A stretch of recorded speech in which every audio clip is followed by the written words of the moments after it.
আপনি কি কখনো ভেবে দেখেছেন পৃথিবীর সবথেকে মহান ইনভেস্টর ওয়ারেন বাফেট আজও ওনার ওই পুরনো বাড়িতেই কেন থাকেন, যে বাড়িটা উনি 1958 সালে কিনেছিলেন? মার্ক জাকারবার্গের কি পোশাকের অভাব আছে, যে কারণে ওনাকে প্রতিদিন একই রকমের গ্রে কালারের টি শার্ট পরতে হয়? তাহলে বলি না, এই মানুষগুলো কিপ্টে নয়, বরং এটা হলো ধনী মানুষদের ওই সিক্রেট, যেটা 99% মিডল ক্লাস মানুষ কখনোই বোঝার চেষ্টাই করে না।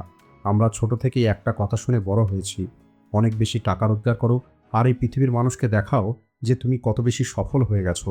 কিন্তু আসল সত্যিটা এর সম্পূর্ণ উল্টো। পৃথিবীর টপ 1% ধনী মানুষগুলো অন্য মানুষদেরকে দেখায় না, এরা শো অফ করে না, এরা চুপচাপ এমন কিছু কাজ করে যায় যা তাদের সম্পত্তিকে দিনরাত বাড়িয়ে তোলে। তাই আজকের এই ভিডিওতে আমি আপনাদের ওয়ারেন বাফেট সহ পৃথিবীর সবথেকে ধনী মানুষদের ওই 5টি সিক্রেট অভ্যেস সম্পর্কে বলতে চলেছি, যা এই মানুষগুলো পৃথিবীর অন্য মানুষদের কাছে থেকে লুকিয়ে রাখে। আর যদি আপনারা আজকের এই ভিডিওতে বলা এই 5টি রহস্য বুঝতে পারেন, তাহলে আগামী 1 বছরের মধ্যেই আপনার ফাইন্যান্সিয়াল লাইফ সম্পূর্ণরূপে পরিবর্তন হয়ে যাবে। কিন্তু শর্ত হলো কেবলমাত্র একটি, 5 নম্বর সিক্রেটটা হলো সবথেকে বেশি পাওয়ারফুল, আর এই 5 নম্বর সিক্রেটটাকেই কোনোভাবেই মিস করা যাবে না। তাই ভিডিওটাকে শেষ পর্যন্ত অবশ্যই দেখবেন। প্রথম সিক্রেট, নিজের ইনকামকে সিক্রেট রাখা। একটি মিডল ক্লাস মানুষের সবথেকে বড় ভুল হলো যখন এদের স্যালারিটা একটু বেড়ে যায় অথবা এরা বোনাস পায়, তখন এরা সবার প্রথমে যে কাজটা করে, এরা এদের সোশ্যাল মিডিয়াতে স্ট্যাটাস লাগিয়ে দেয়, সাকসেস পার্টি দেয়, অথবা নতুন গাড়ি কিনে নেয় ইএমআইয়ের মাধ্যমে। এরা সারা পৃথিবীর মানুষকে চিৎকার করে বলার চেষ্টা করে যে আমার কাছে টাকা চলে এসেছে। কিন্তু ওয়ারেন বাফেট বলেন, যদি আপনি এখন ওই জিনিসটা কেনেন যে জিনিসটা আপনার কোনো প্রয়োজন নেই, তাহলে খুব দ্রুত আপনাকে ওই জিনিসটা বিক্রি করে দিতে হবে যে জিনিসটা আপনার অনেক প্রয়োজন। ধনী মানুষগুলো তাদের রোজগারের রাস্তা, অর্থাৎ সোর্স অফ ইনকাম, কখনোই অন্য মানুষদেরকে বলে না। এরা কেবল অ্যাক্টিভ ইনকামের উপরেই নয়, বরং প্যাসিভ ইনকামের উপরে বেশি ফোকাস করে। এরা চুপচাপ এমন একটি সিস্টেম তৈরি করে যেখানে টাকা এদের জন্য কাজ করবে। যখন আপনি আপনার রোজগারের কথা পৃথিবীর মানুষকে জানাবেন, তখন আপনি নিজের জন্য দুটো শত্রু তৈরি করছেন। প্রথমত, ওই সমস্ত আত্মীয় স্বজন যারা আপনার কাছে থেকে টাকা ধার নেওয়ার জন্য চলে আসবে, এবং দ্বিতীয়ত আপনার নিজের কিছু ইচ্ছে, যে ইচ্ছেগুলো আপনাকে ফালতু খরচ করতে বাধ্য করবে। তাই আজকের ভিডিওর প্রথম নিয়মটা হলো, আপনি আপনার স্যালারি অথবা বিজনেসের প্রফিটের আসল ফিগারটা কখনোই কাউকে বলবেন না, বরং এটাকে আন্ডার প্লে করুন। মানুষদেরকে এটা মনে করতে দিন যে আপনি এখনও স্ট্রাগল করছেন, অন্যদিকে আপনার ব্যাংকে যেন ব্যালেন্সটা চুপচাপ বাড়তে থাকে। দ্বিতীয় সিক্রেট, যেটা ধনী মানুষগুলো খুবই সিরিয়াসলি ফলো করে, সেটা হলো গোপন সম্পত্তি। আপনারা দ্য মিলিয়নার নেক্সট ট্যুর বই সম্পর্কে শুনেছেন।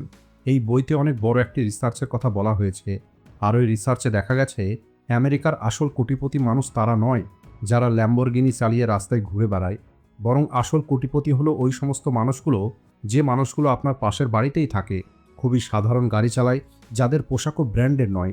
কারণ ধনী মানুষগুলো ভালো করেই জানে ধনী হওয়া এবং নিজেকে ধনী দেখানো, এই দুটো হলো সম্পূর্ণ আলাদা জিনিস। যখন আপনি নিজেকে ধনী দেখানোর চেষ্টা করেন, তখন আপনি আপনার টাকা খরচ করতেন, কিন্তু যখন আপনি ধনী হবার চেষ্টা করেন, তখন আপনি আপনার টাকা সঞ্চয় করতেন। ওয়ারেন বাফেটের কাছেও প্রাইভেট জেট আছে, কিন্তু উনি ওই প্রাইভেট জেটটা বিজনেস মিটিংয়ের জন্য ব্যবহার করেন, ইনস্টাগ্রামে রিল ভিডিও তৈরি করার জন্য নয়। তাই রুল নম্বর 2 আমাদেরকে এটাই শেখায়, আপনি আপনার লাইফস্টাইলকে আপনার ইনকামের থেকে একটি স্টেপ নিচেতে রাখুন। যদি আপনি আইফোন 16 প্রো ম্যাক্স কিনতে পারেন, তাহলে আপনি চুপচাপ আইফোন 13 অথবা আইফোন 14 ব্যবহার করুন, আর বাকি টাকাটা আপনি ইনভেস্ট করুন।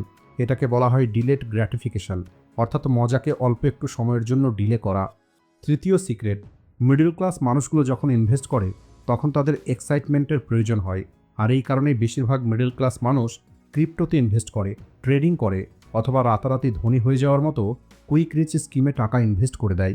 কিন্তু ওয়ারেন বাফেটের সিক্রেট হ্যাবিটটা কি জানেন? সেটা হলো বোরিং ইনভেস্টমেন্ট। আপনি ঠিকই শুনেছেন, ধনী মানুষদের টাকা অনেক বেশি বোরিং হয়। এরা এমন জায়গাতে এদের টাকা ইনভেস্ট করে যেখানে রিস্ক অনেক কম হবে, কিন্তু লং টার্মে বেনিফিট অনেক বেশি পাওয়া যাবে, যেমন index fund, blue chip fund, অথবা রিয়েল এস্টেট। ওয়ারেন বাফেট বলেন, বাজার ধৈর্যহীন মানুষদের পকেট থেকে টাকা বার করে নিয়ে যাদের ধৈর্য আছে তাদের পকেটে পৌঁছে দেয়। তাই ধনী মানুষগুলো চুপচাপ একটি ভালো কোম্পানির শেয়ার কিনে নেয়, আর ওই শেয়ারের কথা আগামী 10 থেকে 20 বছরের জন্য ভুলে যায়। এরা প্রতিটা দিন নিজের পোর্টফোলিও চেক করে না। তাই যদি আপনাকেও ধনী হতে হয়, তাহলে আপনি আপনার ইনভেস্টমেন্টকে বোরিং তৈরি করুন, রাতারাতি ধনী হয়ে যাবার স্বপ্নটা ছেড়ে দিন, আর চুপচাপ কম্পাউন্ডিংয়ের জাদুকে তার কাজ করতে দিন। চতুর্থ সিক্রেট, আপনি আপনার পরবর্তী পদক্ষেপ কখনোই কাউকে বলবেন না। আচার্য চাণক্যজিও বলেছিলেন, যে কাজটা করার কথা আপনি চিন্তা করেছেন সেটা কখনোই মুখে বলবেন না, বরং সেটাকে মনের মধ্যে গোপন করে রেখে পূর্ণ করুন। আপনি একবার নিজেই চিন্তা করে দেখুন, আপনি কি কখনো মুকেশ আম্বানিকে ফেসবুকে পোস্ট করতে দেখেছেন যে আমি আগামীকাল এই বড় ডিলটা করতে চলেছি? কখনোই না। বরং এই খবরগুলো তখনই পাওয়া যায় যখন ওই ডিলটা সম্পূর্ণ হয়ে যায়। ধনী মানুষগুলো কাজ সম্পূর্ণ হয়ে যাওয়ার পরেই বলে, তার আগে এরা কখনোই সেই কাজের সম্পর্কে কথা বলে না। অন্যদিকে বেশিরভাগ মিডল ক্লাস মানুষের সবথেকে বড় ভুলই হলো এটা, আমাদের ব্রেনে যখনই কোনো একটা আইডিয়া আসে তখন আমরা দ্রুত আমাদের বন্ধু অথবা আমাদের আত্মীয়দেরকে বলে দিই। যেমন আমি নিজের একটি ইউটিউব চ্যানেল শুরু করতে চলেছি, অথবা আমি আমার নিজের বিজনেস করতে চলেছি। আর এর লোকসানটা কি হয়? যখন আপনি আপনার প্ল্যানটা বলে দেন তখন আপনার ব্রেন একটি মিথ্যে সান্ত্বনা পেয়ে যায় যে আমি অনেক বড় কিছু অর্জন করে নিয়েছি। আর বাস্তবে পরিশ্রম করার যে জোশ সেটা কম হয়ে যায়। আর দ্বিতীয় লোকসান হলো, মানুষ আপনাকে ভয় দেখাবে। মানুষ আপনাকে বলবে এই কাজটা সম্ভব নয়, তুমি এটা করতে পারবে না, তোমার দ্বারা এটা হবে না। আর এদের কথা শুনে আপনি শুরু করার আগেই হার মেনে নেবেন। তাই মনে রাখবেন, একটি বীজ বড় গাছে পরিণত হওয়ার জন্য বেশ কিছুটা সময় মাটির ভিতরে অন্ধকারে থাকতে হয়।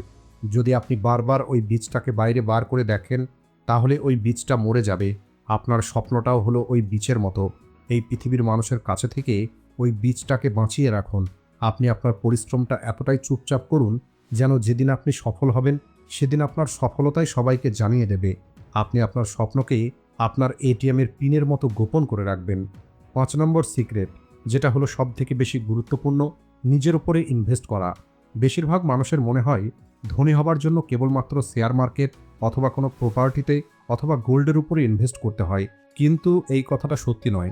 ওয়ারেন বাফেট আজও ওনার প্রতিটা দিনের ৮০% সময় কেবলমাত্র বই পড়তেই ব্যয় করেন। উনি প্রতিদিন ৫০০ পেজ বই পড়েন। কেন? কারণ উনি খুব ভালো করে জানেন নলেজ হলো আসল সম্পদ। এটা হলো এমন একটি ইনভেস্টমেন্ট যেটা কেউ চোখে তো দেখতে পায় না, কিন্তু সবথেকে বেশি রিটার্ন এটাই দিয়ে থাকে। আপনি একবার ভেবে দেখুন, যখন পৃথিবীর বাকি মানুষগুলো নেটফ্লিক্সে সিরিজ দেখতে অথবা সোশ্যাল মিডিয়াতে টাইম পাস করতে ব্যস্ত থাকে, ওই সময় একটি বুদ্ধিমান মানুষ কোনো একটি বই পড়ে অথবা নতুন কোনো একটি স্কিল শেখে। আর এটাকে নলেজ কম্পাউন্ডিং বলে। ধনী মানুষগুলো চুপচাপ নিজের শরীর এবং নিজের ব্রেনকে মজবুত করার জন্য টাকা এবং সময়কে ব্যয় করে।